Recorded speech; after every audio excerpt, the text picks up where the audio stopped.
Oke baik, halo semuanya. Perkenalkan nama saya Yosef Jinundun. Kali ini saya akan membuat tutorial atau pengenalan pemrograman di Kode Blocks tentang MPI dari pengantar data terdistribusi. Pertama-tama seperti biasa kita buka Kode Blocks. Di sini saya sudah menyiapkan eh, program yang pertama itu MPI tentang ini. Sini saya sudah membuat program MPI send dan MPI reads-nya. Kali ini saya akan menjelaskan tiap script atau kode program yang ada di sini. Oke, langsung saja saya akan menjelaskan tiap program kode yang ada di sini dan setelah itu saya akan menjalankannya. Untuk baris include ini Studio H ini dia itu sebagai header atau kepala standar dari program API. Lalu untuk main char karakter, char ini artinya karakter integer, itu untuk tipe datanya sebagai titik masuk utama program dengan parameter argc seperti ini. Lalu untuk rank ini rank MPI yaitu untuk menampung identifikasi dan jumlah proses MPI. Lalu untuk MPI convert rank dan MPI convert size ini itu mendapatkan rank dan size dari proses MPI. Lalu untuk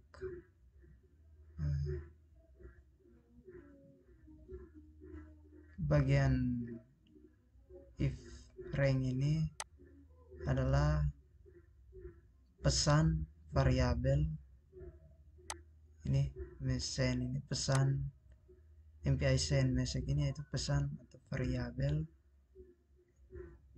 dengan nilai yang akan dikirim dari proses 0 hingga 1 hingga ke proses 1.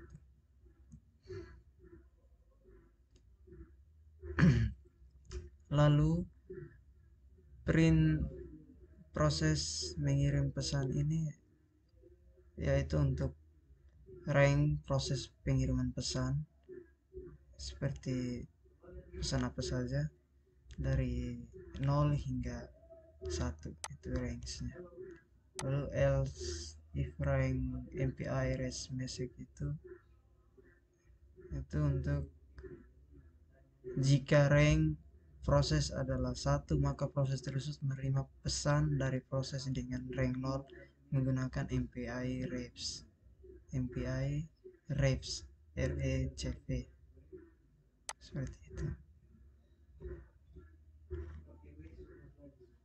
Lalu untuk MPI reps message 1 MPI integer 0,0 ini itu mengembalikan nilai 0 untuk menandakan bahwa program telah berjalan dengan sukses seperti ini.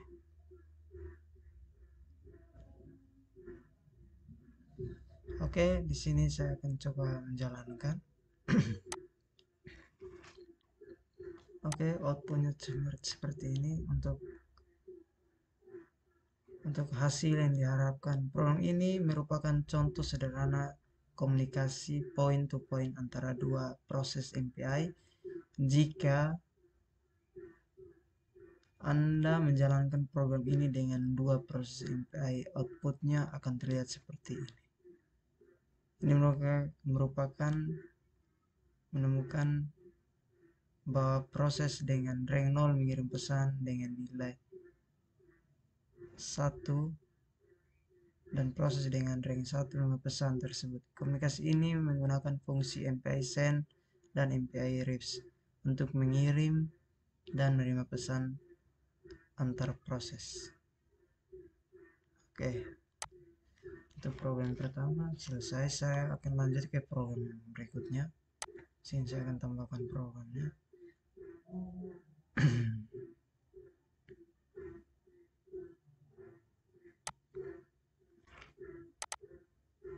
sini. Oke, untuk program yang berikut ini dia ada dua. Yang pertama ini itu program tentang explicit synchronization.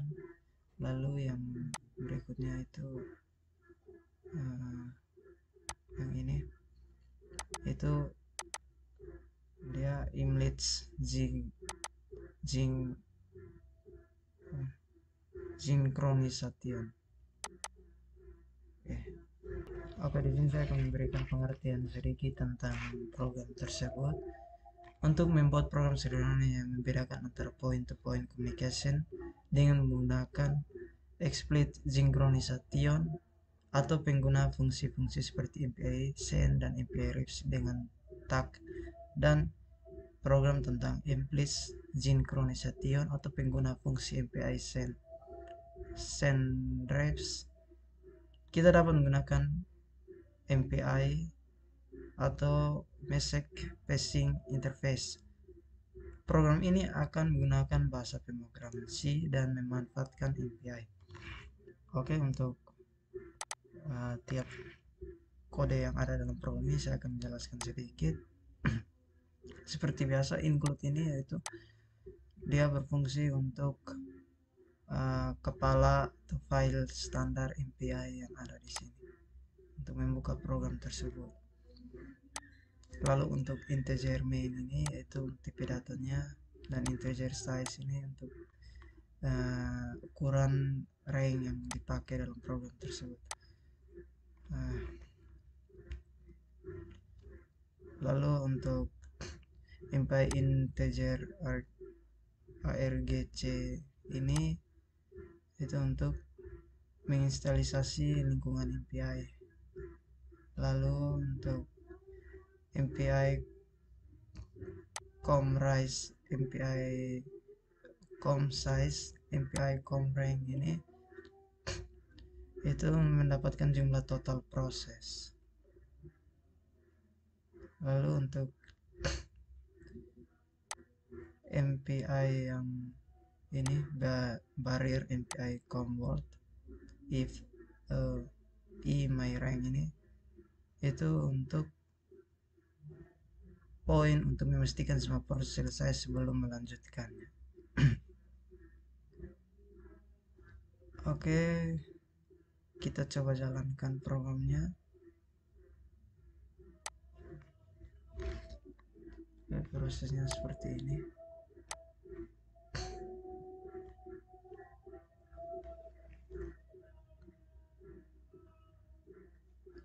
Lalu saya lanjut ke program yang berikut. Dia sama saja, dia tidak terlalu banyak seperti ini. Using message std ini untuk mengirim pesan pada program yang akan dikirim. Lalu di sini integer main ini yaitu bahasa tipe datanya. Lalu saya coba untuk jalankan. Oke, seperti ini. Untuk hasil yang diharapkan yaitu pada case pertama proses akan mengirim data ke proses 1 dan hasilnya akan ditampilkan. Pada case yang kedua, setiap proses akan mengirim data ke proses tetangganya dan menerimanya. Untuk program akan menghasilkan output yang menunjukkan komunikasi data antara proses dengan menggunakan explicit dan implicit synchronization. Penting untuk dicatat bahwa hasil eksekusi program ini akan bervariasi tergantung pada implementasi MPI dan jumlah proses yang digunakan. Program ini dianggap sebagai contoh sederhana untuk menunjukkan perbedaan antara kedua jenis sinkronisasi dalam komunikasi point-to-point pada lingkungan MPI. Baik, selanjutnya saya akan masuk ke program yang berikut. Di sini saya sudah siapkan memo. Programnya yang ini seperti ini. Oke, program kali ini yaitu untuk mengimplementasi collective communication dengan penggunaan global product. Oke, untuk program yang berikut ini dia menggunakan global product. Di sini saya akan menjelaskan sedikit tiap kode baris yang ada dalam program tersebut seperti di program-program sebelumnya. Itu kita langsung saja di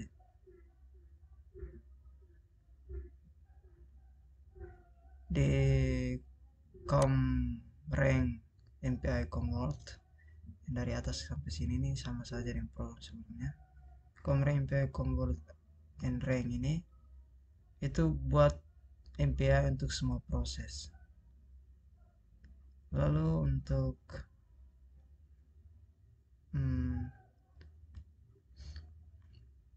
root sama dengan 7 source rank ini untuk dia punya rank banyak program yang ingin kita kirim itu batasnya kita pakai 7 saja. Lalu MPI baru MPI convert ini dia menentukan beberapa data untuk setiap proses dalam global product tersebut, dalam program global product tersebut. Lalu untuk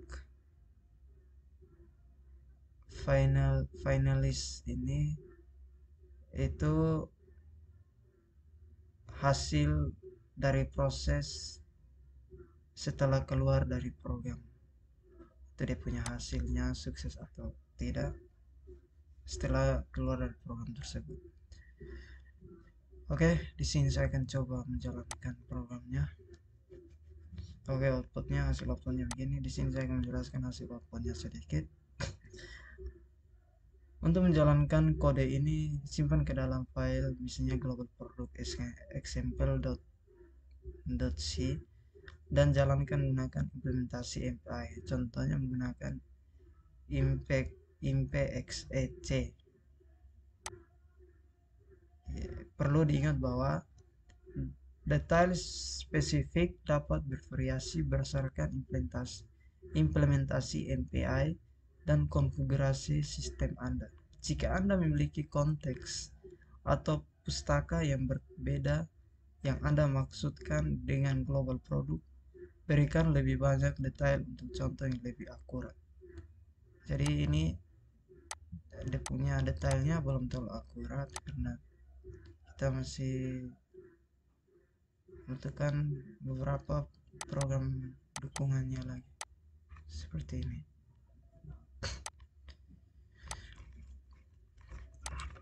Oke, selanjutnya saya akan menuju ke program yang selanjutnya. Di sini saya sudah siapkan yang ini. Program yang selanjutnya itu tentang implementasi simple dead block. Oke. Di sini saya akan menjelaskan sedikit pengertian simple dead block itu. Dead block terjadi ketika dua atau lebih proses saling menunggu satu sama lain untuk melepaskan sumber daya yang mereka pegang sehingga tidak ada proses yang dapat melanjutkan. Untuk menciptakan situasi deadlock kita perlu menggunakan beberapa proses dan beberapa sumber daya. Oke, di sini programnya sudah ada. Saya akan menjelaskan sedikit tipe kode yang ada dalam program tersebut.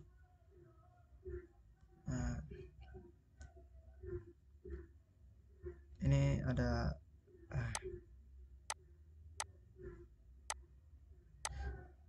void process std loop guard ini untuk mendukung multi herding. Lalu untuk std third sleep, std loop guard, std cout proses ini itu untuk mengidentifikasi fungsi untuk proses pertama yang mencoba mengunci sumber daya satu dan kemudian menunggu sebentar sebelum mencoba mengunci sumber daya yang kedua. Oke, void proses ini sama dengan yang di atas. Lalu saya masuk ke sini in main, itu memulai eksekusi thread pertama. Lalu thread 2 ini memulai eksekusi thread kedua. Lalu stretch out program selesai ini untuk menyelesaikan programnya, menampilkan pesan ketika program selesai. Oke, saya coba menjalankan programnya. Awal proses mendapatkan garis operasi. Oke, di sini saya akan menjelaskan sedikit tentang outputnya.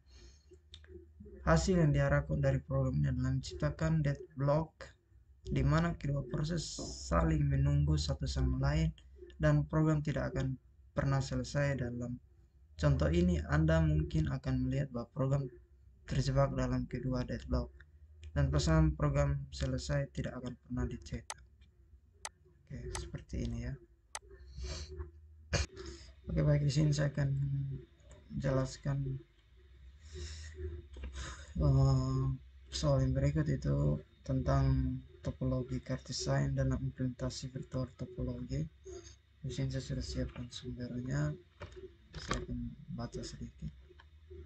Topologi Cartesian dalam implementasi vektor topologi mengacu pada pengaturan jaringan di mana entitas atau simpul dalam topologi diatur dalam suatu sistem koordinat Cartesian. Dalam konteks ini, vektor topologi merujuk pada struktur jaringan yang dibentuk oleh koneksi atau hubungan antara simpul-simpul tersebut.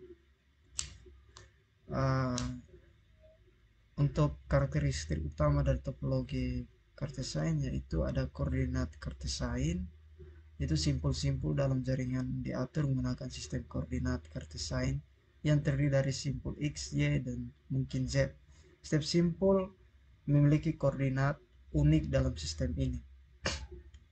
Yang karakteristik yang berikutnya, koneksi dan hubungan.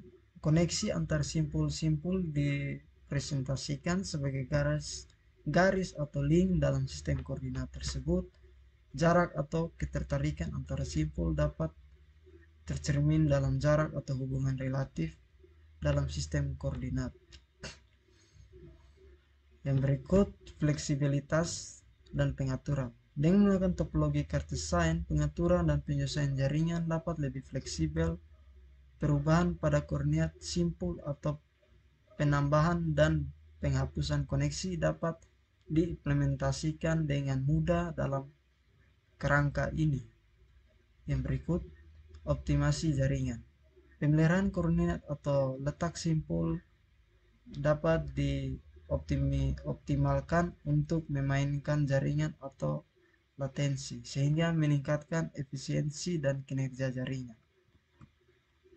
Oke, untuk setiap penjelasan dari semua program dan yang terakhir topologi Cartesian, mungkin videonya cukup sampai di sini. Bila ada kekurangan, ada kesalahan, saya mohon maaf. Sekian dan terima kasih.